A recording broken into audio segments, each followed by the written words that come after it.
We the people tell the government what to do. It doesn't tell us. We the people are the driver. The government is the car.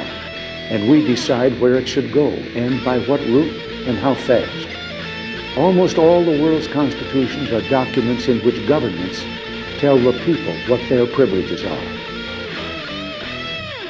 Hey everyone, welcome once again to yet another episode of Two Noobs Talking. It's episode 98.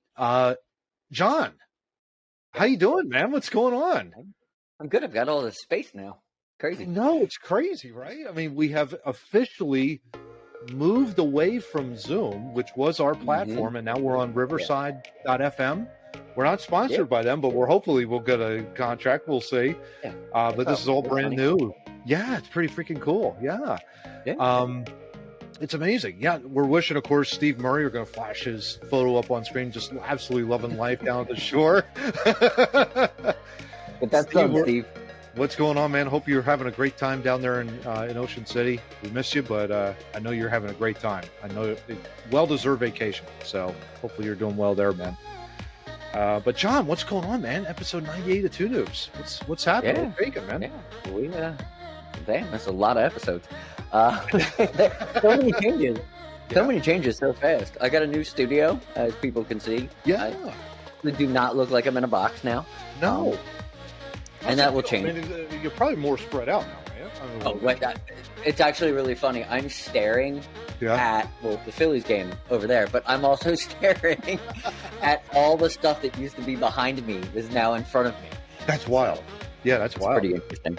Oh, that's pretty cool, though. Yeah. We're getting there. We're going to try some different camera angles. We're going to try all kinds of stuff. So, I love the Eagles flag, though. I mean, that's like the coolest looking flag I think I've seen. Big props to my brother. My brother, when I moved to Dallas, when I finally moved away from Philadelphia, my brother made sure to give me that so I could always be an Eagles fan, because we're full on Eagles fans. We're never not going to make. Exactly. Yeah, you can't forget. This has been all over the country with me, so I love it. So I want to put it up. That's awesome. I absolutely love it. So, of course, John, like as we traditionally do, we try and figure out who wore the episode number, right, in the city of Philadelphia. And, we're done with the Sixers. Yeah, I was just going to say, we're done with the Sixers and Flyers, but yeah, we have a fair number of Eagles that wore it. Most notably, I guess you could say the most recent guy was Hassan Ridgway. We're going to just pass by him real quick, but back in the day, Connor Barwin wore it. Pretty good defensive end, right? I mean, wide nine, captain of the wide nine. Yeah, also a good human being, great interview. Yeah, hell yeah. I liked him when he was here. Yeah, big fan of him. Then prior to that, we had Mike Patterson, another thick-necked defensive tackle. I love defensive tackles. Can you tell? Can you tell my favorite position on the field is defensive tackle? I don't know if anybody can, but I love defensive linemen. And he was a great one. And he was kind of like, I guess you could say a little bit under the radar for a lot of play, but he was a really good run stuffer. He was a good plug. Yeah, he was a good plug. Absolutely. Yeah, absolutely. Then, of course, if I believe he went to USC. I think so. Right. Yeah, I'll have to look that up. Who knows? He went to USC. You're exactly right. There you go. I don't have that technology yet to look up yet, but we're getting there. Fortunately, I do. So I'm there to help you out there, Johnny. Brandon Whiting. Then prior to that, and another. Yes, that was the Andy Reid era. Yeah, that was the Andy Reid era. Exactly. So he had some great players, but then of course, like the first guy that ever wore 98 for the Philadelphia Eagles was one Mike Ditka. Yes, and if you saw me in Steve's episode that we did in the Two Noobs, was the Dick episode there for the Eagles also, and we fell all over Mike Ditka, so we're not going to fall over Mike Ditka again. Exactly. Go Bears or whatever, or Dub Bears or whatever. Yeah. There was, though, one really special player that wore 98, and it's the shout out to Steve's boy, Keith Murray, his oldest, his son. So Keith, if you're listening, man, congratulations. You've made the list of Two Noobs, and we're flashing your picture up here on the screen, man. Yeah. Hell yeah. The future Murray that's playing hockey. Gotta love it. So he's looking pretty good out there too, Johnny. I mean, out there, left winger, you never know. Oh yeah, I'll keep tabs on them. Yeah, exactly. The next generation of Murrays going out there and playing hockey. So we'll see how that goes. But Johnny, as we roll on here, let's go ahead and introduce topic one. And not without much controversy, as we always do on Two Noobs. We always seem to find very much the controversial stories, but this one really got us going. Because again, it's COVID and it's corruption behind the virus, right? I mean, we're looking at this. John McEnroe on Novak Djokovic, and he's the number 1 ranked tennis player in the world right now. He's a hell of a, you could rank him right up there with Agassi, Sampras, all the greats, Federer, Nadal. He might miss the U.S. Open, Johnny, over COVID rules from the United States government. And the reason being is that any foreigner, with the exception of maybe the Mexicans down there in the southern border of the United States, any foreigner isn't without controversy, right, Johnny? Any foreigner that's coming into the United States, they have to be vaccinated. They absolutely must be vaccinated. Djokovic is not vaccinated, and McEnroe, typical John McEnroe, which, back in the day I hated him, but now it's like I love this guy. He's like, he's normally right. yeah, exactly. Totally right. But he basically was saying, listen, this guy is in top physical condition. He doesn't have comorbidities at all. He's a tennis player. So you're at your top physical condition. You're playing tennis for probably, I guess the average match is about 3 hours for the men's side, I would think. So you're in the top shape of your life. Why do you need to produce a COVID vaccine that you got stamped? I mean, John, we were talking about this the other week with the JT Realmuto and what the heck was his name? Wiggins. He regretted it. Andrew Wiggins. And Steve cut that piece that I said, like, you can't tell these guys work out. They don't need the medical help that someone that has, lung disease needs. But these rules are one size fits all, and it's ridiculous. Hey, McEnroe's absolutely right. This is bullshit. Yeah, like, there's no other way to get around it. You're one size fits all. Everything. Yeah. Yeah, exactly. For what? Very little death rate? They don't even record the death rate anymore, so it's lower than 1,000 per day because they don't even record it anymore. I was just going to say, like, I think globally, I think it's like 5-6 million, and there's 7 billion people in the country or in the world, so it's kind of like, okay, so we're making, so we're making this one exception for this, the greatest one of. It is right now. He is the greatest tennis player in the world right now on the men's side. No question about it. And he potentially is not going to make it. I love McEnroe's quote. Can I read this? I mean, it's a great quote. Well, first of all, I think it's bullshit. That's what I think. I think he should be allowed to play. My personal opinion, as I've been vaccinated, I had a booster shot, that's up to the individual.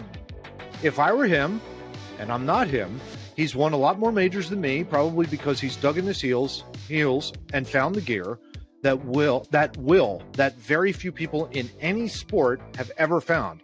So that's part of what made him great, what makes him so great. He sticks to his guns. He's perfectly entitled to make the decision. The guy's one of the greatest athletes in any sport. He's very careful about anything he puts into his body. We have that. We could stop right there. Right? I mean, we've had, what is it? Fernando Tatis at San Diego just got pop positive, not for COVID, but some other substance that he put into his body. He's out for the rest of the season for the San Diego Padres. It's like you've got to be careful what you intake, and it's like. But most athletes are, and if they're hesitant about the vaccine, that's their right. Yeah, it's your right to. It's your right to question medical procedure. It totally is. That didn't go away just because COVID showed up and idiots like Fauci and the next person, our next topic, these people came along and said stupid things. It doesn't it doesn't change the fact that if he doesn't want to get a vaccine, nobody should have any judgment. Yeah. It's like, I heard a comedian say the other day, something, it wasn't about COVID, it was about judging other people. And he was like, if you really look at it, like if you really take it down to a person that is like, well, you should do this because I think you should, that's literally like running into a Dunkin' Donuts and slapping a donut out of someone's hand because you're on a diet. Yeah. That's how ridiculous it is. Great point. That's absolutely ridiculous. It has Someone been. If he says, I don't want to go get a COVID vaccine, whatever, bro. That's you. Yeah. You can't but go ahead. What were you going to say, John? Go ahead. You can't think for other people.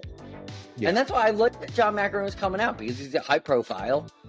He's controversial, so news outlets are going to pick it up, and it's good because this needs to come. He's absolutely right. This is absolute bullshit that the federal government, who can't do immigration right anyway, there's your first shot, is trying to tell someone who's traveling on a work visa what they can and can't put in their body, and they're not allowed to perform in their profession, in their work profession, unless they follow their rules.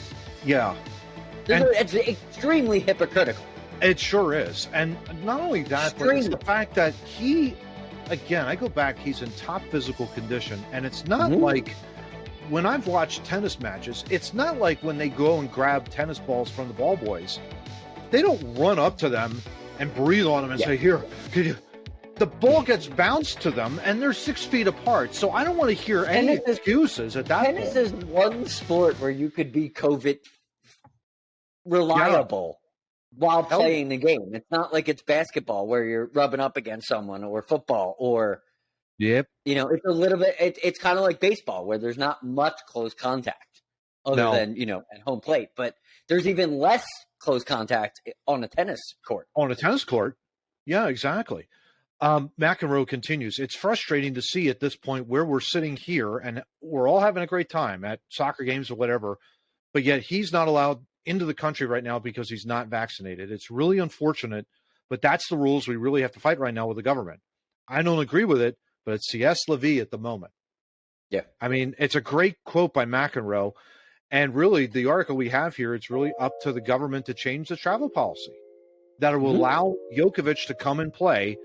The USTA, the United States Tennis Association, has already said it's adhering to the federal regulations. So their hands are tied. They can't.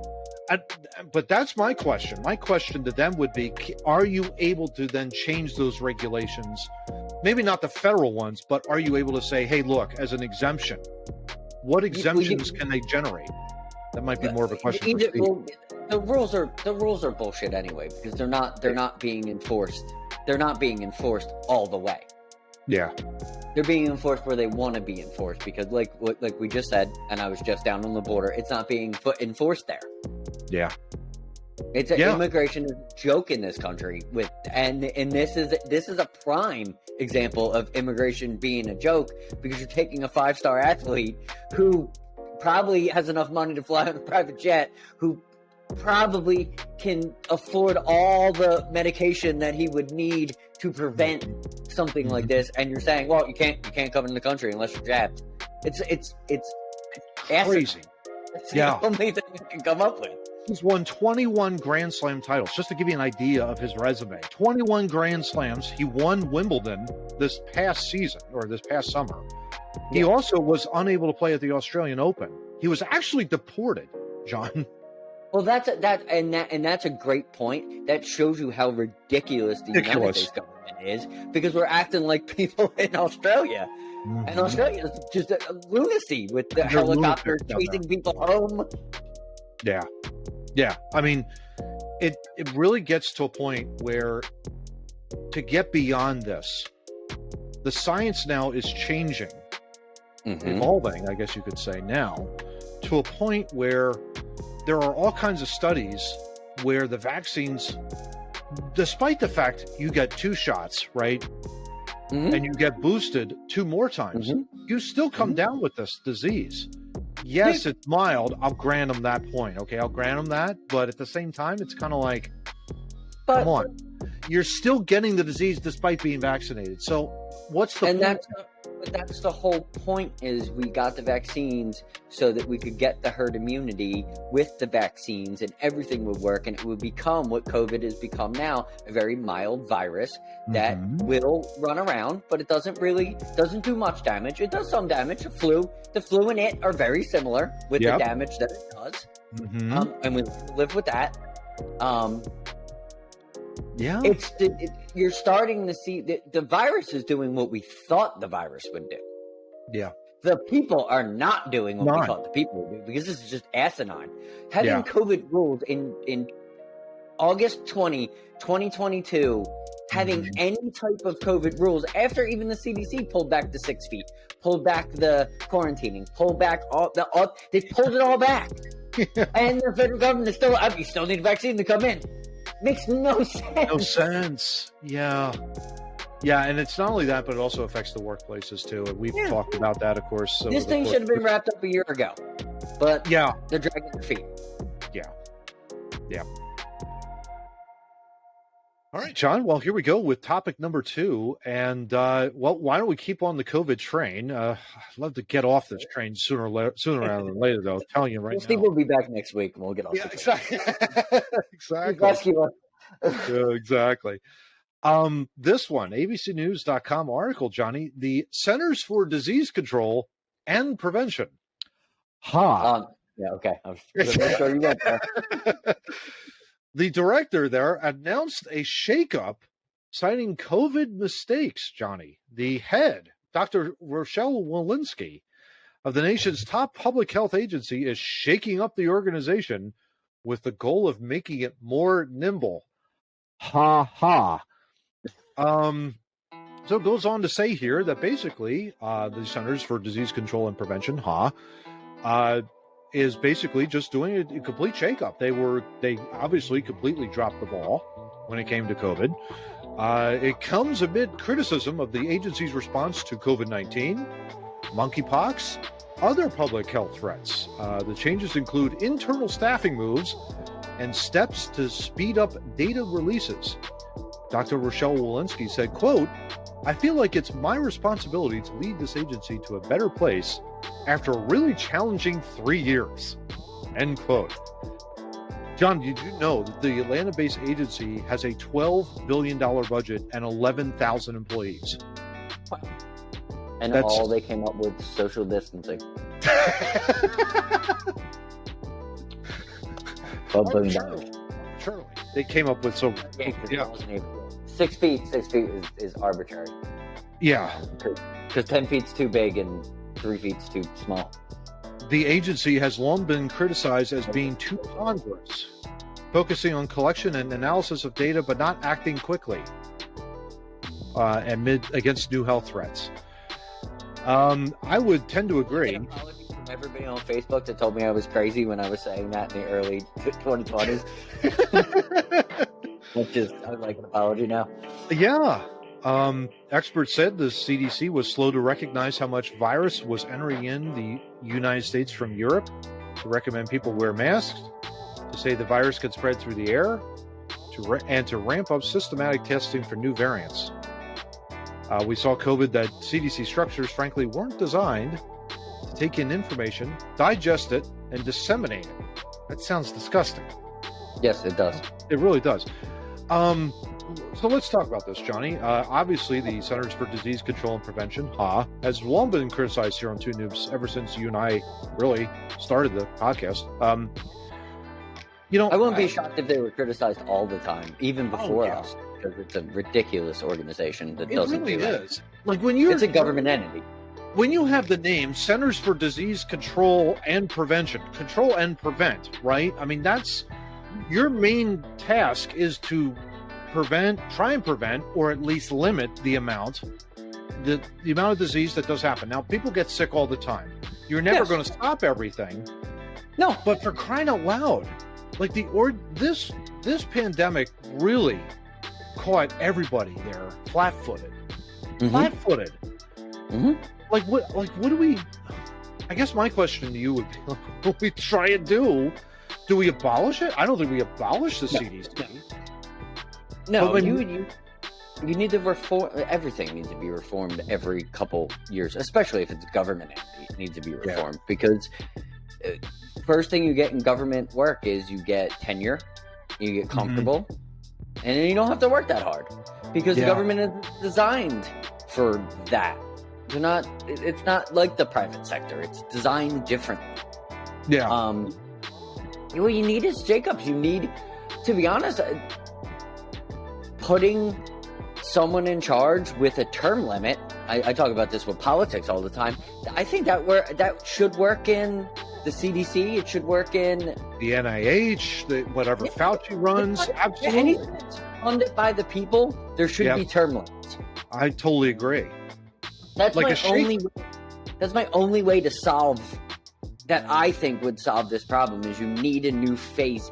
You can't have these long-term bureaucrats that have their own personal agenda, a la Anthony Fauci, for 90 years or however old that friggin' idiot is. Yeah, you can't have you. It has to be 3 or 4, and you're done. Like it has to be.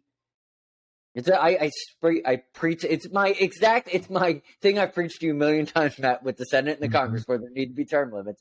Just take that I preach all the time and put it on government. And I'm not saying government employees. I'm saying the directors. I'm not saying government employees are bad, but they need better directors. They need people that are in and out. Yeah, I would say minimum 5, maximum 10, or something along those lines, where you have at least a stated goal of like, okay, this is what I want to accomplish. Go in the private sector and go talk about all your findings in the CDC, but get out of the CDC because you need fresh blood in there. Because what happens if 10 years you're doing the same thing? It's not always you're not always the go-getter on Monday or Tuesday, but if you got someone fresh out of whatever that can fall right in that spot, you can keep that energy up.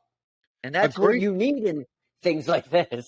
A terrific example that I would say from my side personally would be my dad. My father was the Adjutant General of the state of Pennsylvania. Now, that is a government position for sure. He oversaw every unit in the National Guard in the state of Pennsylvania, both air and ground. He was there for 4 years, could have had, if Corbett had won the governorship, he probably would have been asked for an additional 4. At that point, he's probably pushing into his late 60s. He even said to me, look, I was pretty much done by the time I had retired back in 2006, I think it was. That would have been when he was 60.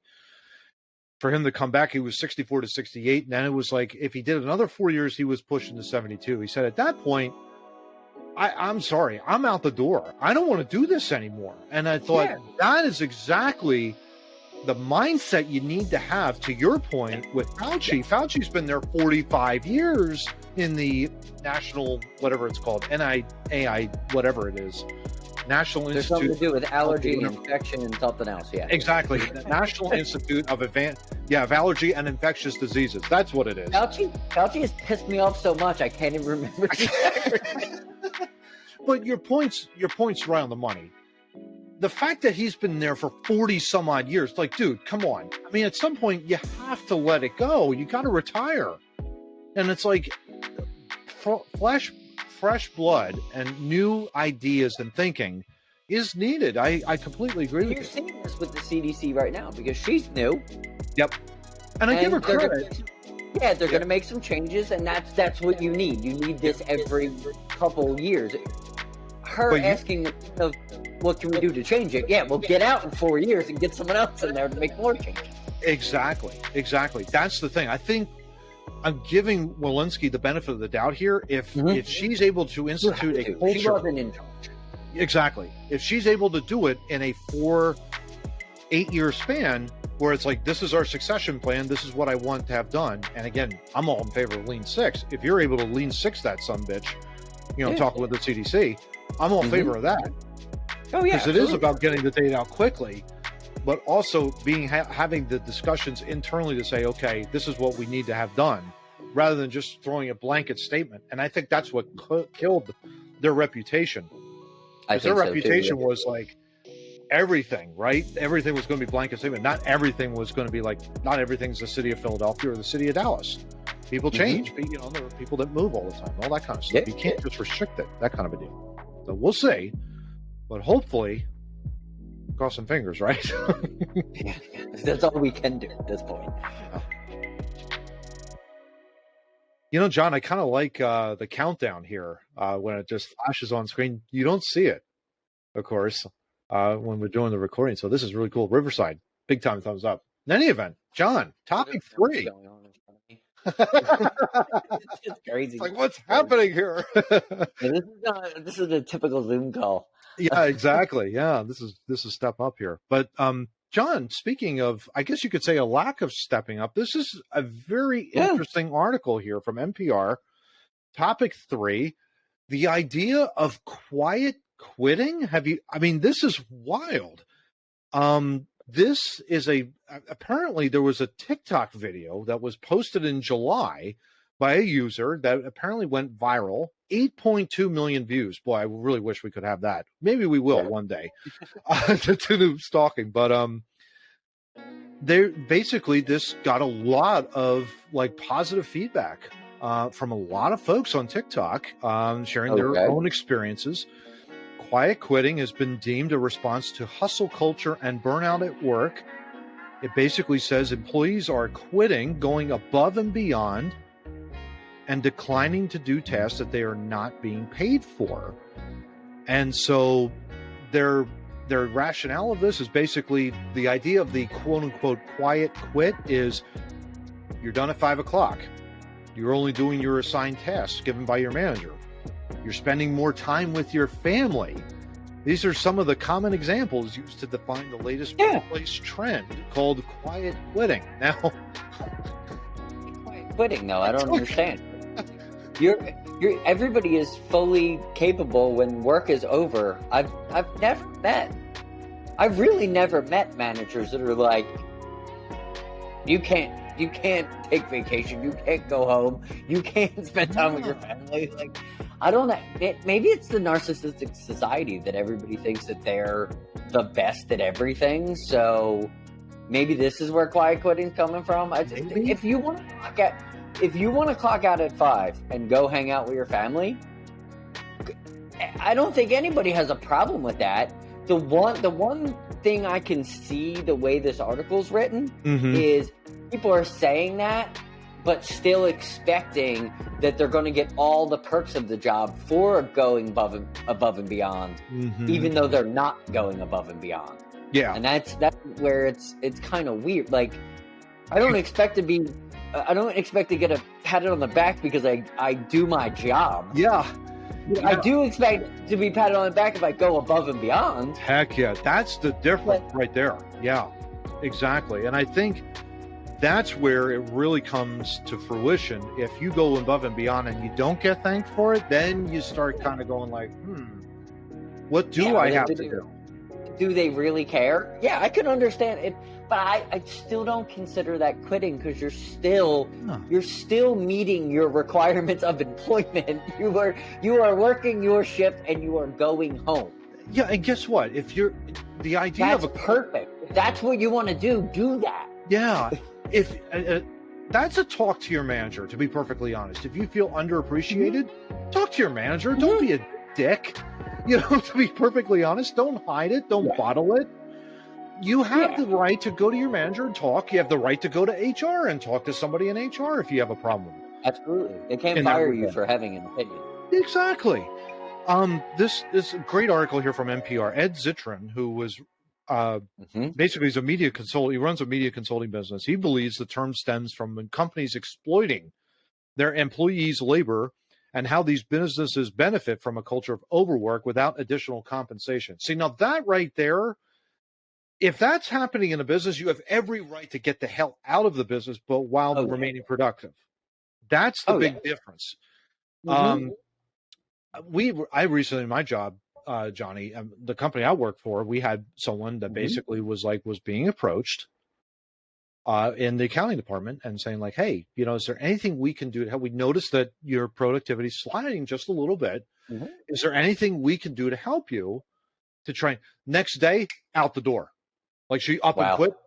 No, like, Wow. like she torched her bridge basically at that point. And it's like, Wow. that's amazing to me.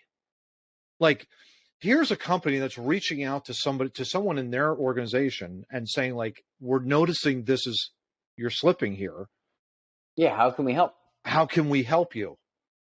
That's a big deal. That's a huge difference. Well, that's a positive, but I can see how it's taken as a negative. And that's, as a negative. Maybe they sent the wrong person Mm-hmm. to have that conversation. Mm-hmm. Maybe they sent the wrong. Yeah, maybe the voice wasn't the right voice that person needed to hear. Or You never know. I don't know. Things can go off the rails with work, any which way. Mm-hmm. But I don't understand. I don't understand the whole, getting back to basics, and I'm going to work my 9 to 5, and I'm not doing anything. That just seems very narcissistic to me, because not many jobs are required to do a lot. And Steve has said this on the podcast a lot. Yeah. Normally working an 8 to 5 or a 9 to 5, you're not working all that time. Mm-hmm. There's lunch, and there's breaks, and there's people that are on social media. Like that's the one thing. Let's pull the wool off of that. Like, you work hard for 8 hours. Come on. No, you don't. Like, no, nobody does. You don't. That was one of the funniest things I saw on LinkedIn, to be perfectly honest. Johnny, was like this pie chart written up by this, I think it was like a CTO or CEO. I was like, yeah, it has this huge pie chart, and 5% of it was like getting coffee. 10% was work, was actual, like, small talk. 85% was actual work or something along those lines. And then remote work was 100% work. And I was like, that's bull. That's not even true at all. With the invention of social media and the invention of so many things, streaming services, and could you imagine? We literally right now, as recording this, there are multiple things going on. Yeah, I work fine like this. You know what I mean? Like it can, and most people can. So you're not telling me that if there was a 1:30 baseball game on with said Phillies fan, at home, working, trying to meet a deadline, that he doesn't have the Phillies game on, and maybe he's, maybe they took the kid out of daycare because they don't need to, because he's home. So you got to take care of the kid while you're working. Like, come on. Like, it's not. It's not. Reality is people give the best that they can every day that they get. And they can, exactly. This is a very interesting couple of paragraphs I want to read to you, Johnny, here. It's from someone that's working in project management, and that's a very demanding job. There's no question about it. You're coordinating a lot of different, you're doing scheduling, you're doing cost management, you're doing all kinds of things, making sure the project is done. This girl, Kristen, basically says this, quote, I started to realize that all the hang-ups about being away from work to spend time with my kids, that was all me wanting to be a really good employee. But my work speaks for itself. She works in project management, a job that has afforded her the flexibility she needs as a mom of 2. Although she would always make sure her work was done, she felt guilty whenever she needed to leave early or take a day off. That changed with COVID. Knowing that life could be short, I didn't want to waste it anymore all the time, just worrying about what kind of employee I was, because my kids don't care what kind of employee I am. My kids care about what kind of mom I am. I don't think your boss really cares, because if you're a bad employee, they would tell you you're a bad employee. Normally, good employees don't get pats on the back all the time, because it's the status quo. Like, and again, I keep thinking, where is her manager at that point? From a human perspective, that's the problem. If that's missing, John, then that's a totally different story, I think. Yeah, I agree with that. If I could see that, if I didn't have the manager that I had, I could see how it could be a little more demanding. Absolutely. Yeah, absolutely. And people are different, obviously. Like, managers will be different in the way they done things. I know from my life, I've seen good ones, I've seen some really bad ones too. Oh yeah. And I've seen ones that are in the middle that don't know really. They're trying to figure it out as they go along. But it's all about being a human being at the same time. It's kind of like you got to know, like, people they have different needs and wants, and where do they see themselves, actualization, all that kind of stuff. But that's also, she needs to look inside herself, because she said, I'm getting all my work done, but I had to leave early for my kids. I feel guilty. What do you feel guilty about? Your work's done. Your work's done. Your kids are, I always looked at it with kids and work is, I had a 50-50 responsibility to my job, but I also had a responsibility to the kids. So if they were sick, they were sick. It is what it is. Mm-hmm. Like, you can't, you gotta, work-life balance does not exist. You need to do what you need to do when you need to do it. Yeah. Whether it's your health, or it's your children, or if it's your spouse, or if it's your job, there is no such thing as, I travel for a living and work. And that puts a toll on my family relationship. Mm-hmm. But since there's no such thing as work-life balance, we are able to balance it as best we can. Exactly. Yeah. And that's all you can do. And you can't. The worst thing, and this is people in my business and people in any other business. The one thing you can't do is do not end your day worrying. Yes. If you're doing the best that you can every day, you can't worry. Just because that adds stress to you. It doesn't add stress to the business. That doesn't add stress to the account you're trying to do. It doesn't add stress anywhere else other than just on you. Yeah, exactly. And I think also, to kind of piggyback on your point, don't bottle it in. Yeah. Don't bottle anything in, really. If there is a concern, if you feel as though that you're taking on too much, or you don't feel challenged enough, that is perfectly legit to go out there. You have to have a voice. Yeah. Speak up and talk. And this goes for work, but this also goes for relationships. If you don't feel like you can speak, get out of it. Yeah. Now. Because it's not how humans work. Yeah. Or if you're hitting your head up against the wall. Yep. It's not. Get the hell out. You have every right to. Yes. Absolutely. If you feel like you can't speak, that's a problem. Yeah. Yeah. Or that's a big. It is, and it's a big problem for companies, really, in terms of retaining their talent. If they have a culture where they're hearing a lot of complaints but aren't doing anything about it, guess what? Your retention for your employees are going to go down. But one singular person can't change the culture. Yes. But a mass exodus can. Oh, exactly. Exactly right. Yeah. All right, John. Well, here we go. Topic 4, and it's the Steve Murray. It's not the memorial segment. It's not that, but this is definitely sponsored by Barks Root Beer. Barks, it's good since 1898. It better be, since I'm opening it right now. When did they change that logo? Anybody can tell us that? Is it good? It's a while back, but yeah, it's not bad. Yeah, it's not bad. I'll take that. Yeah, not bad at all. Nice. So, Steve, that is an honor to you. Toast to you there, brother. But I think your article choices. Yes, we miss you so much. So let's talk your article now. This is interesting. Why mosquitoes are especially good at smelling you, and this is why mosquitoes suck, Johnny. Topic 4. Yes. Hiding human odor from the blood-sucking insects is harder than we thought.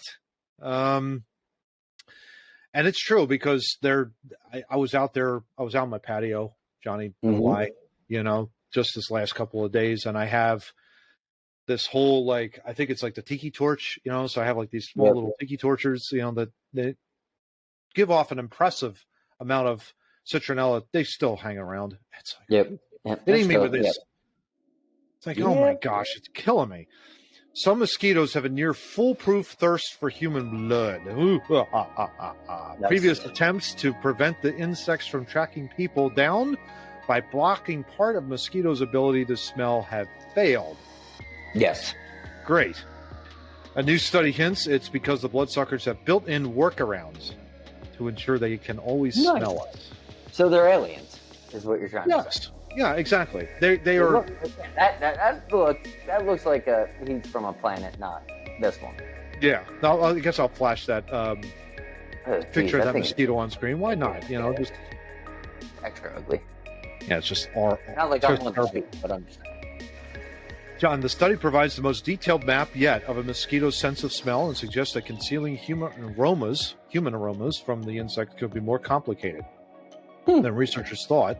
Repellents that block mosquitoes from detecting human-associated scents could especially be tricky to make. Maybe instead of trying to mask them from finding us, it would be better to find odorants that mosquitoes don't like the smell. That's very interesting by a neuroscientist in the University of California. Such repellents may confuse or irritate the bloodsuckers and send them flying away. There you go. Effective repellents are a key tool to prevent mosquitoes from transmitting disease-causing viruses, such as the Zika virus, dengue virus.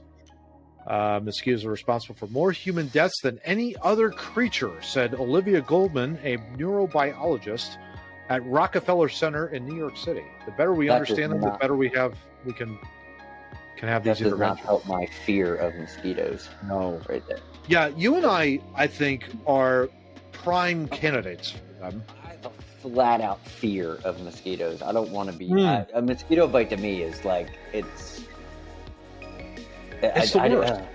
Yeah. Yeah, it's the hippie-jibbies. Yeah, I'm with you, man. I'm with you. It's just really just, and it doesn't matter. Like, yeah, I don't swat flies. I don't kill bees. Spiders I let, as long as it's not, or, the largest spider in the world, or one that's like 6 foot walking across the street, like a regular house spider. Like, I don't bother most insects, but mosquitoes, it's war. Like, because they can give me disease, and I don't. Oh yeah. Oh yeah. My skin is crawling right now talking about it. Yeah. Oh yeah, I am all in favor of killing them to like obliteration. I want them nuclear bombed to death. Obviously, yes, yeah. They are, because I can't tell you how many times I've been bitten. So many different times over the course of my adult and young life, and it's ridiculous. It's like I too shower. I try, and it's like it doesn't matter. Maybe they like what you're using. And I've tried I've tried everything, Johnny. I don't know about you. I mean, I've tried. What makes it worse is like I'm in a low-lying area where I live. You know where I live, right in the condos here in King of Prussia, and it's a low-lying area, and a lot of wastewater comes through here, obviously, and rainwater and all that kind of stuff. So it lingers sometimes, and that attracts them. So I've tried everything from spraying everything down to, to the off, and now citronella, and it just doesn't. It's a chore. It does not seem like they are warded off by much. No, they feed on people home let's see, mosquitoes that feed on people home in on a variety of cues when hunting, including body heat and body odor. Insects smell their usually use their antennae and small appendages close to the mouth. Using 3 types of sensors in olfactory nerve cells, they can detect chemicals such as carbon dioxide from exhaled breath or components of body odor. How about that? Researchers thought that blocking some sensors might hide human scents from mosquitoes by disrupting their smell messages sent to the brain. But even those sensor-deprived mosquitoes can still smell and bite people. It's crazy. So they've added fluorescent labels to nerve cells or neurons to learn new details about how the mosquito brain deciphers human odors. That's interesting. Surprisingly, rather than finding the typical single type of sensor per nerve cell, the team found that individual mosquito neurons appear more like sensory hubs. So they kind of sense where we are. It's interesting. I need to ask Steve this question for when he comes back. Are they talking like Predator censoring? Like the movie Predator? There you go. Is that what they're talking about? Because that's what it sounds like they're talking about. Some cells There's your homework, Steve. There you go. Some cells produce electrical signals in response to several mosquito-attracting chemicals found in humans. And they list a couple that I cannot pronounce. Nor do we need to. It's unclear why having redundant ways of detecting people's odors might be useful to mosquitoes. Different people can smell very different from one another.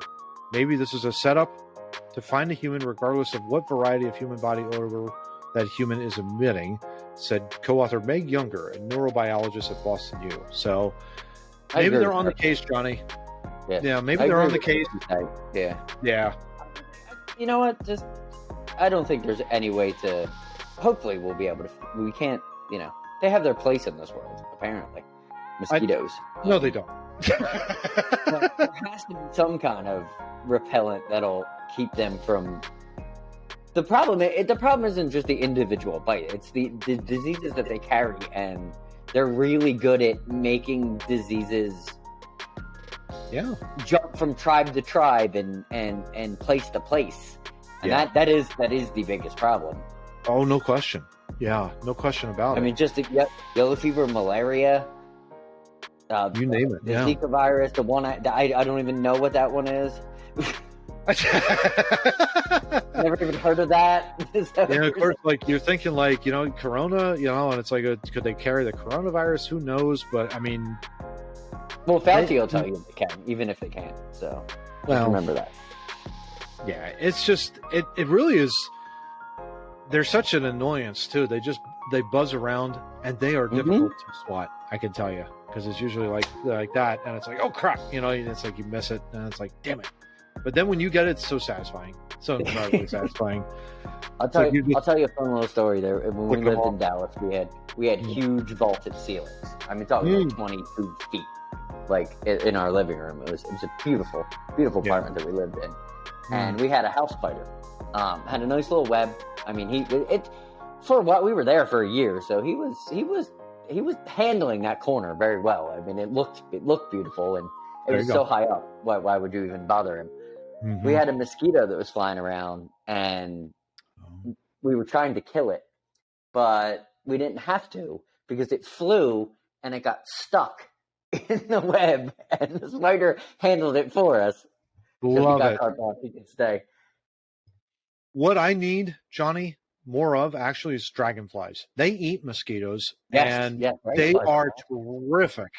That's probably why I don't see too many mosquitoes around here, because of how many dragonflies I see in a day. Yeah, see, and there's not that many around here, and I would love for dragonfly. I would need a pet dragonfly. Maybe that's what I need. Call him like Brian Danielson or something like that, and have him be the dragonfly all over the place. I mean, that would be great. If I could just, harness him, that would be awesome. Nice. But yeah, it's like the whisperer. Exactly. I've never had, surprisingly, with all the mosquito bites I've had to endure, I've never been sick from them. I've never gotten sick or anything of that sort. So it's like, that's been really good. Me neither. It just skees me out. But it's just the bites itself, and I don't like the itch. So. Oh yeah, no, and that's the best thing about this. It's like, I just picked this up the other day, bug bite balm. It's kind of like the afterbite. So it's like, I just saw this.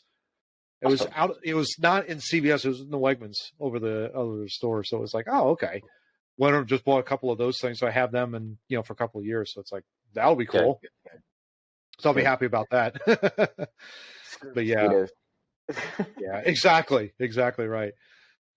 Well, John, that wraps up episode 98 of Two Noobs Talking, man. Kind of like throwback to the old days, but on a brand new platform. I mean, this is going to be pretty freaking cool. Love it. Can't wait to see it.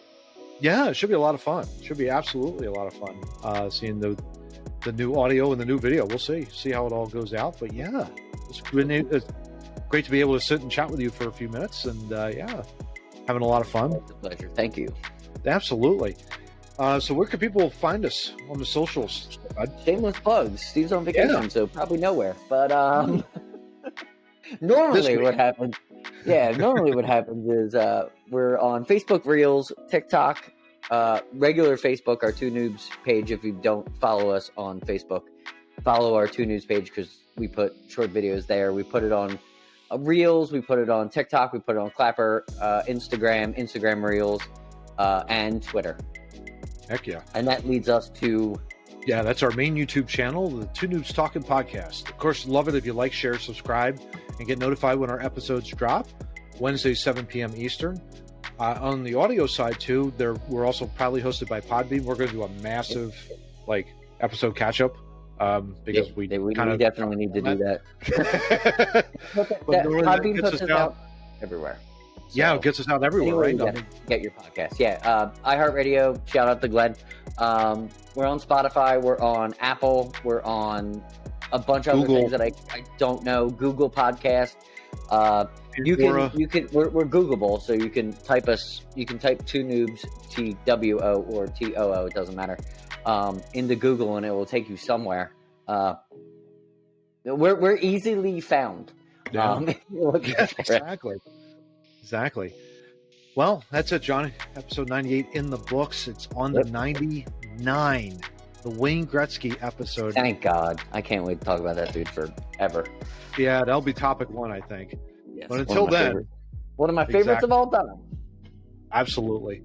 Until then, talk to y'all next week. Take care.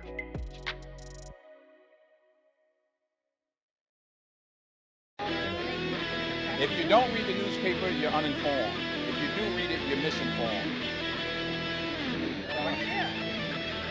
That's a great question. What is the long-term effect of too much information?